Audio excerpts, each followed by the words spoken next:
Popote ulipo, ni matumaini yangu ya kuwa ni mzima. Naam, ni sauti ya Injili kupitia jina la Yesu Kristo. Wewe ulipo mbali, wewe uliye karibu, sikiza Injili ya Yesu Kristo. Yesu ni Bwana, Yesu ni mwezeshi.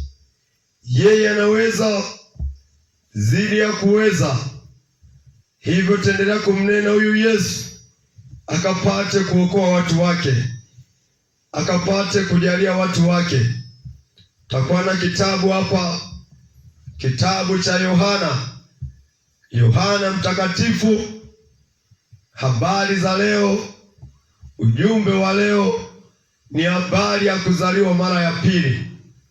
Hivyo sikiza popote ulipo bila kupoteza muda. Yohana Mtakatifu sura ya 3 ule mstari wa 1 mpaka wa 3, na tutaangalia na mistari mingine kwa uwezo wa Mungu.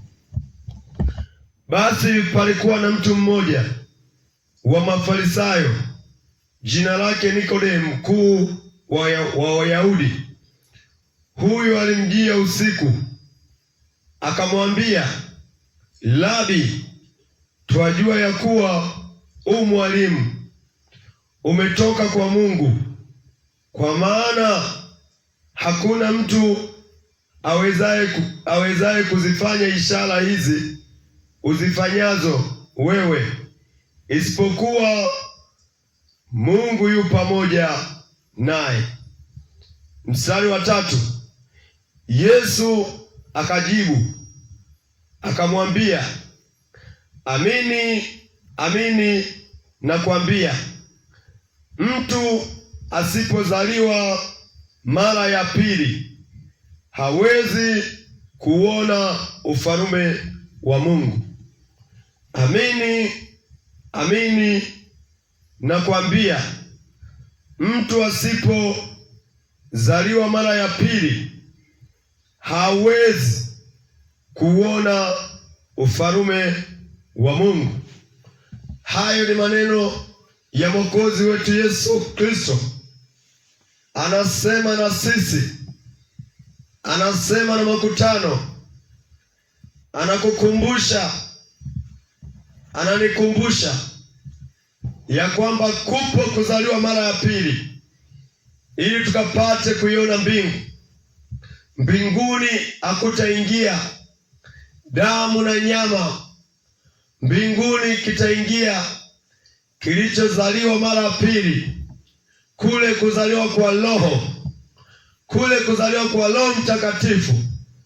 Twende kwa pamoja tukapate kuzaliwa mara ya pili, tukapate kuzaliwa na Roho wa Mungu, tukapate kugeuzwa. Kupo kuzaliwa kwa mara ya kwanza, ndiko tumezaliwa watu wote, lakini Yesu anasema haikuwa mpango wa Mungu tuwe katika hali ya damu na nyama. Maana hata maandiko tokea mwanzo, kuumbwa kwa mwanadamu, neno linasema tumfanye mwanadamu kwa mfano wetu, ili akapate kutawala vitu vyote vilioko katika dunia. Mwanadamu akafanyika kwa mfano wa Mungu, naye Mungu ni Roho. Hivyo mwanadamu akapuliziwa Roho ya Mungu, akapuliziwa pumzi ya Mungu, akawa mkamilifu, akawa mtakatifu. Lakini shetani alipojidhihirisha, akaharibu yale makusudi ya Mungu, akaharibu mpango wa Mungu kwa kumdanganya Adamu na Eva.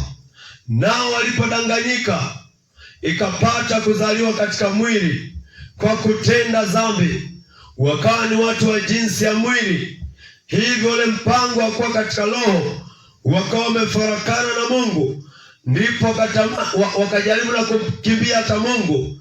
Mungu akaanza kufanya mpango wa kumrejesha mwanadamu katika bustani yake, katika utukufu wake, katika ukamilifu wake. Ndipo anamtoa Yesu Kristo, mwana wa pekee, ili akapate kutukamilisha, akapate kutuzaa na Roho wake Mtakatifu.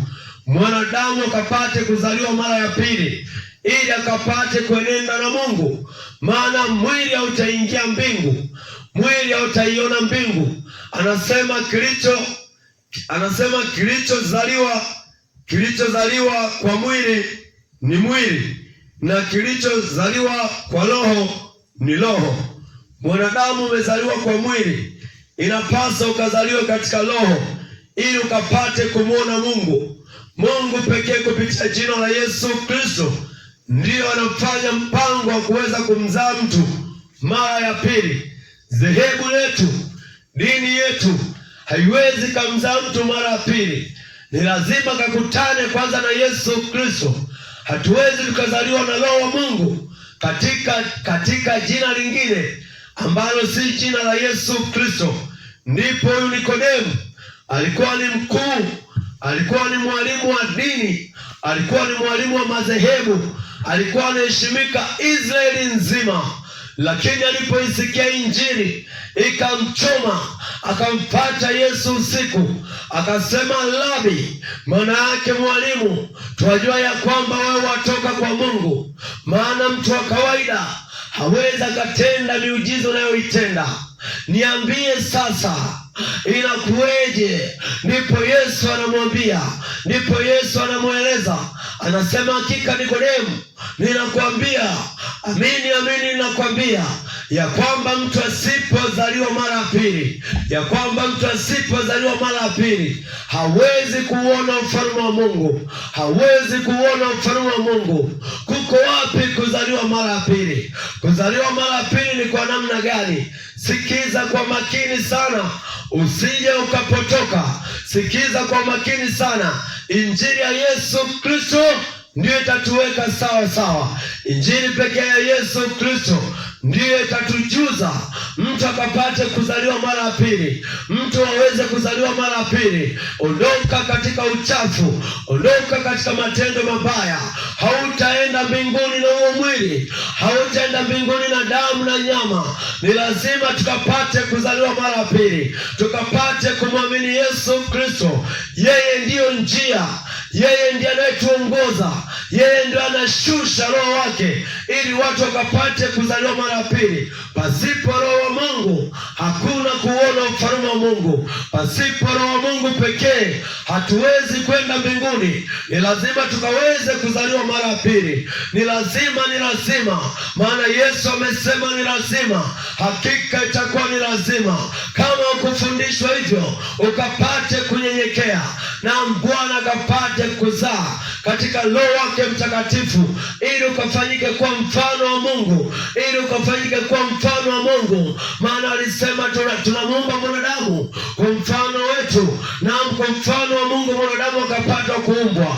Lakini mwanadamu akakengeushwa, mwanadamu akapotea, mwanadamu akapoteza ile uhalisia wa Mungu, akaingia katika hali ya mwili, katika kutenda dhambi. Watenda dhambi wote hawawezi kumuona Mungu mpaka wakapate kugeuka, wakapate kutubu, wakapate uwezo wa Mungu, ili wakapate kuzaliwa mara pili. Ule mstari wa 5,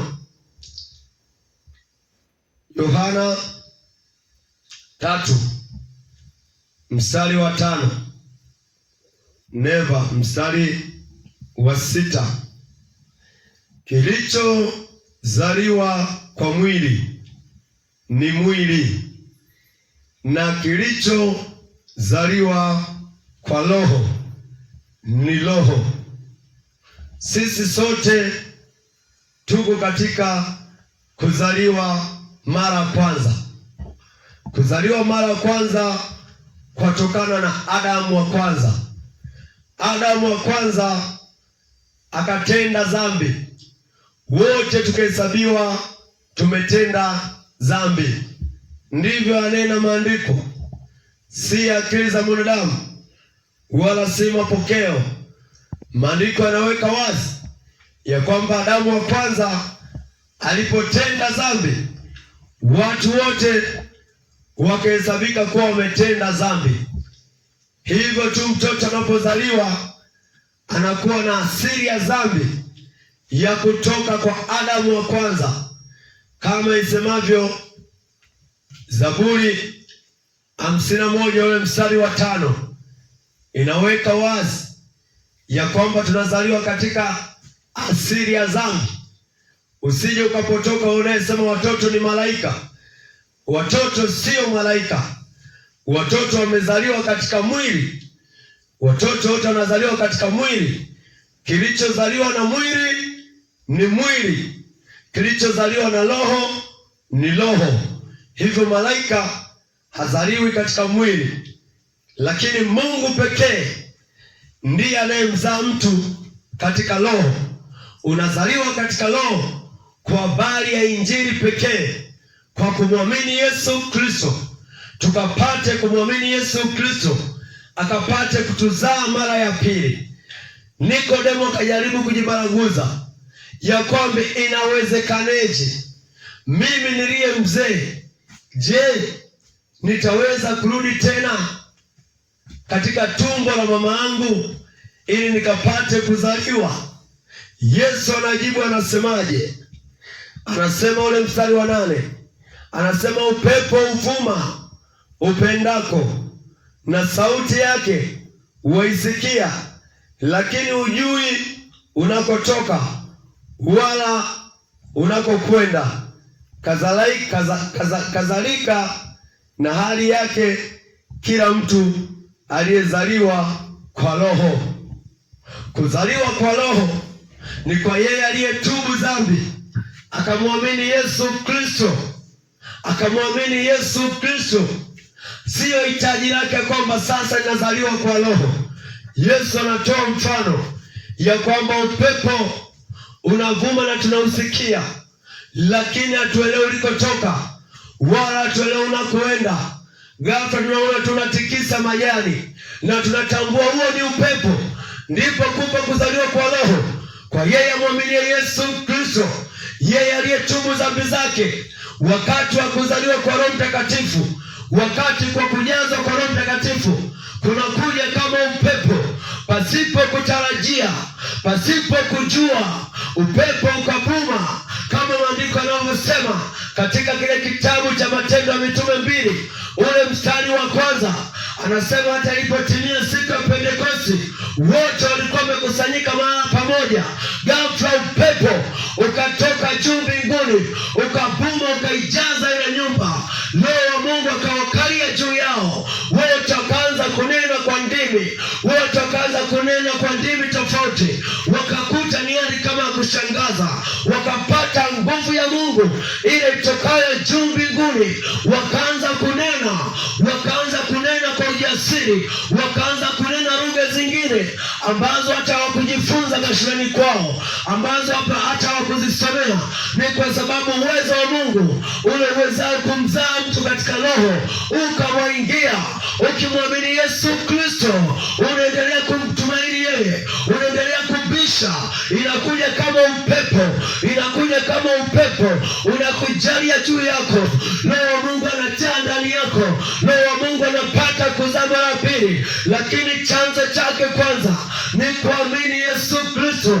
Tukapate kumwamini Yesu Kristo, tukapate kutoka mahali tulipo, ili Bwana akapate kutuokoa, ili Bwana akapate kututoa katika hali ya jinsi ya damu na nyama, tukapate kuzaliwa mara ya pili. Ewe mwanadamu, maandiko yanaweka wazi ya kwamba mtu asipozaliwa katika Roho hawezi akauona ufalme wa Mungu. Hakika ufalme wa Mungu umekaribia, lakini usipozaliwa mara ya pili hautaingia kule. Mwili haitaingia kule. Kule anaingia waliozaliwa na Roho peke yake, wale waliomwamini Yesu Kristo, naye akawakubali, akawahakikisha, akaona kweli wamegeuka katika roho na kweli, akaona kweli wamegeuka, akaona kweli wameacha, akaona kweli wametubu.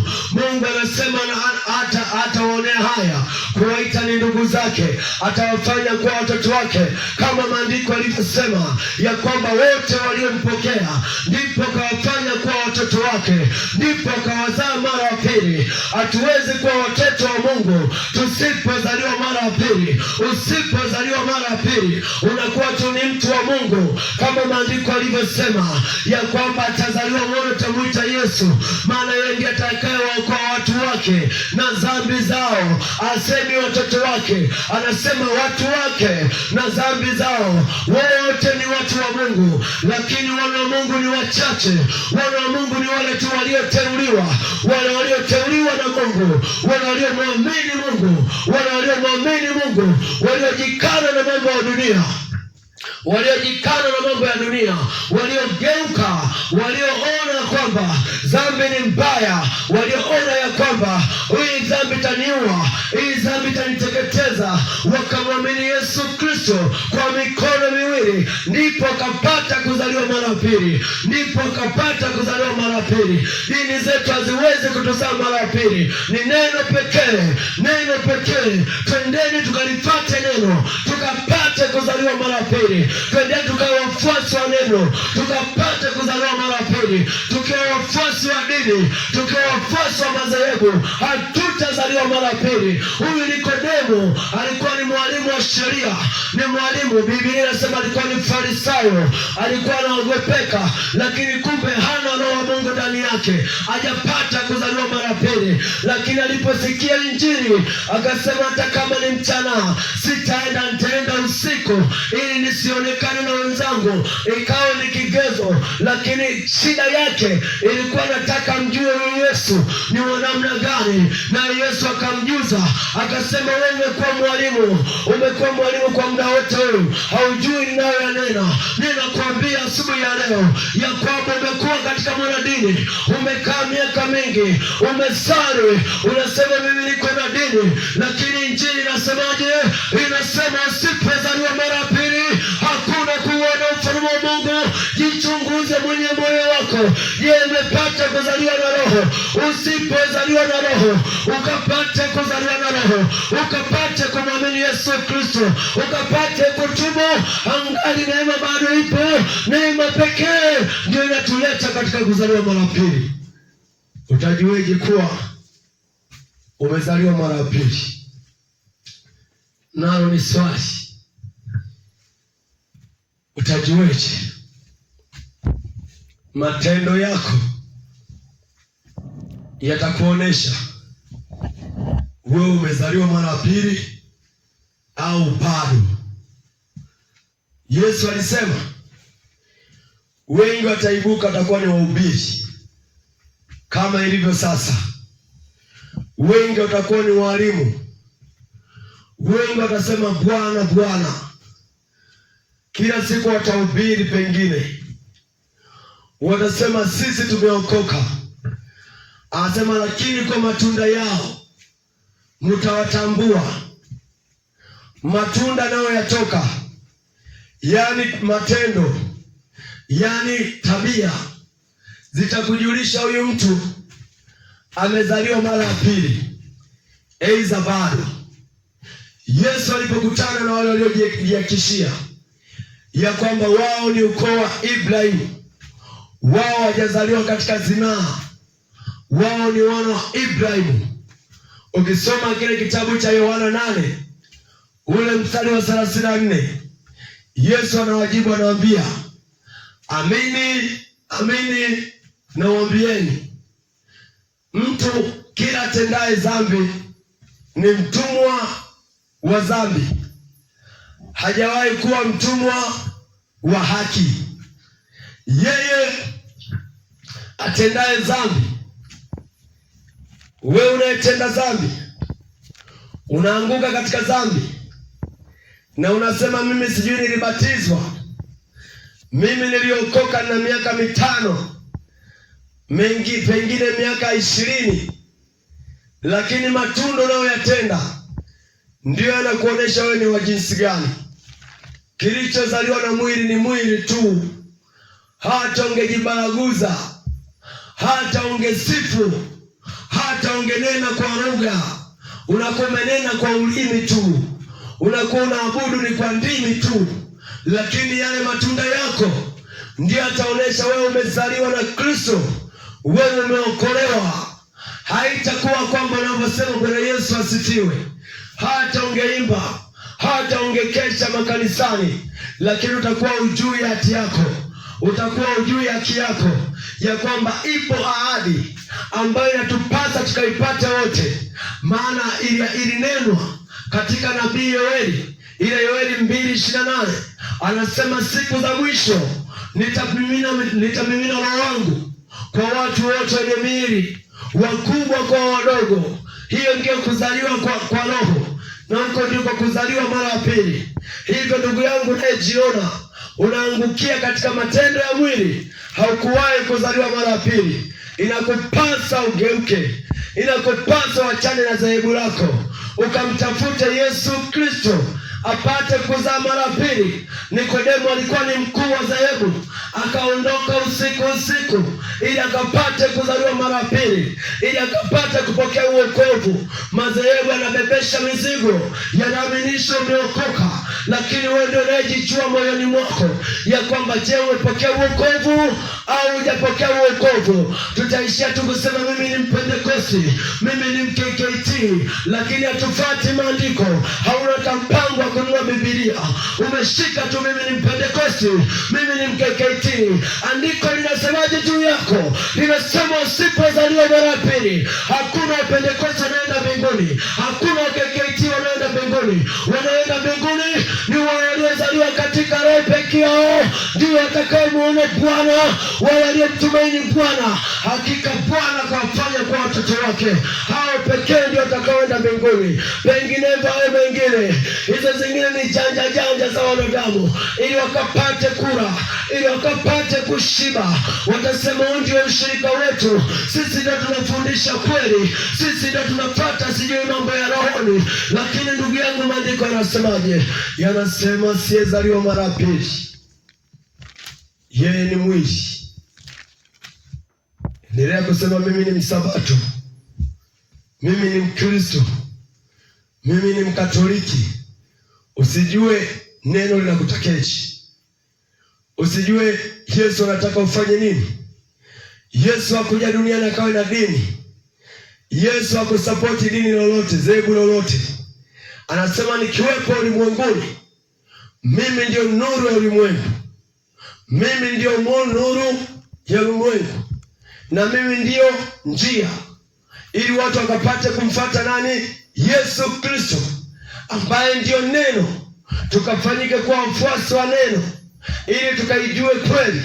Maana pengine anasema mtu akikaa ndani yangu, akikaa katika neno langu, ataijua kweli, na hiyo kweli itamweka kuwa huru kweli. Watu hatukai katika neno, tunakaa katika madhehebu, tunakaa katika dini. Tunaamini ndio uokovu. Uokovu upo hivyo, uokovu upo katika neno la Mungu. Uokovu ni hivyo, unapomwamini Yesu Kristo ndivyo unapatiana uokovu.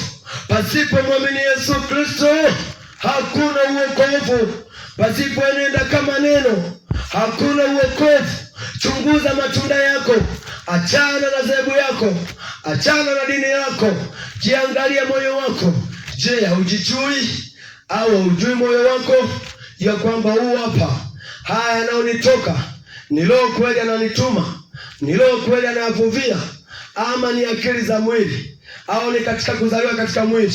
Tunaona ya kwamba yeye anayetenda aliyo jinsi ya mwili hakuzaliwa katika roho. Matendo yako yatakuonesha wewe katika wapi.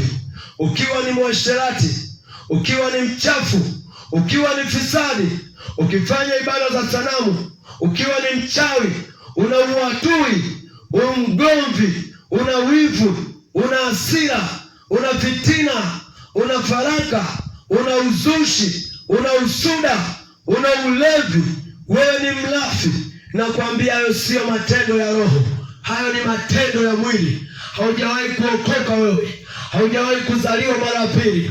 Nyenyekeza wewe moyo ukapate kuzaliwa mara pili. Inakuwa ni aibu sana.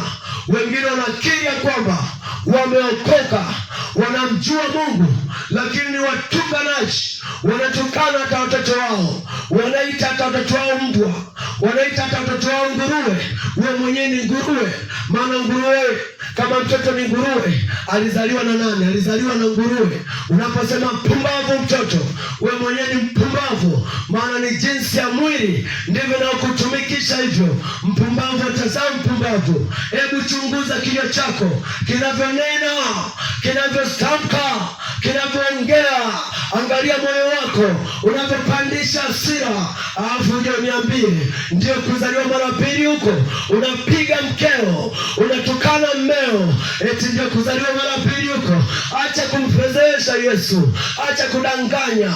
Unajidanganya mwenyewe. Mwanadamu ukiogopa watu, Mungu anasema atakayeniona haya nami nitamwonea haya mbele za babangu. Geuka, badilike, wakati wa neema bado upo. Neema inakungoja, neema inakuangaza, ukapate kutubu, ukapate kumwamini Yesu Kristo ili ukazaliwe mara pili.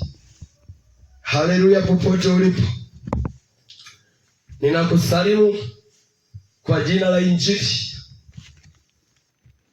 Na mpokea salamu. Injili pekee ndiyo itatuweka sawa, sio danganya za katika madhehebu za kujiona mimi ni bora kuliko madhehebu mengine, ya kusema sisi wa Pentekoste ndio tunenenda katika roho. Wengine wamepotoka. Yesu hakufundisha hayo. Yesu asemi hiyo. Yesu asemi wa KKT wamepotoka. Yesu asemi wa Pentekoste wamepotoka. Yesu amesimama katika neno lake, ili ambaye atalifuata neno lake bila kujali itikadi ya dini lake, bila kujali itikadi ya dhehebu lake, akapate kuokoka. Nakumbuka maana nilikuwa na ubishi, nilikuwa ninashuhudia habari za Kristo. Kuna mwana mama alikuwa ameguswa, akaniambia, lakini kaka, mimi ni Muislamu, siwezi nikawa Mkristo, wazazi wangu watanitenga. Nikasema, hizi habari zinazohubiriwa hapa sio za madhehebu, sio za dini. Kama unachokisikia hapa kipo moyoni mwako, moyo wako unaguswa, inapaswa mpe maisha yako Yesu Kristo. Uislamu utakupeleka mbinguni. Kinachopeleka mbinguni ni neno la Kristo. Watenda dhambi hawaendi mbinguni, wanaoenda mbinguni wale watakaoliamini neno.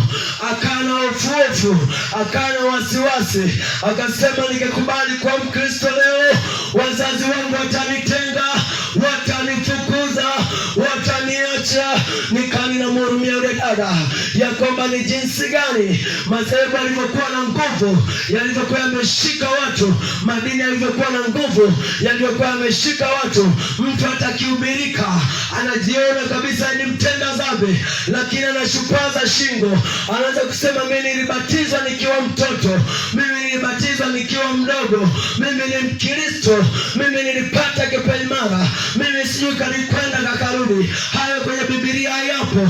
Hayo ni mapokeo ya wanadamu. Biblia inasema ni lazima kwanza mtu akapate kuamini, maana katika moyo mtu anaamini, hata katika kinywa mtu anakiri, anapokea wokovu. Niambie unayebatiza watoto, niambieni mnaobatiza watoto, mnaosema ni ubatizo wa watoto, wanakiri wapi? Wanaamini wapi?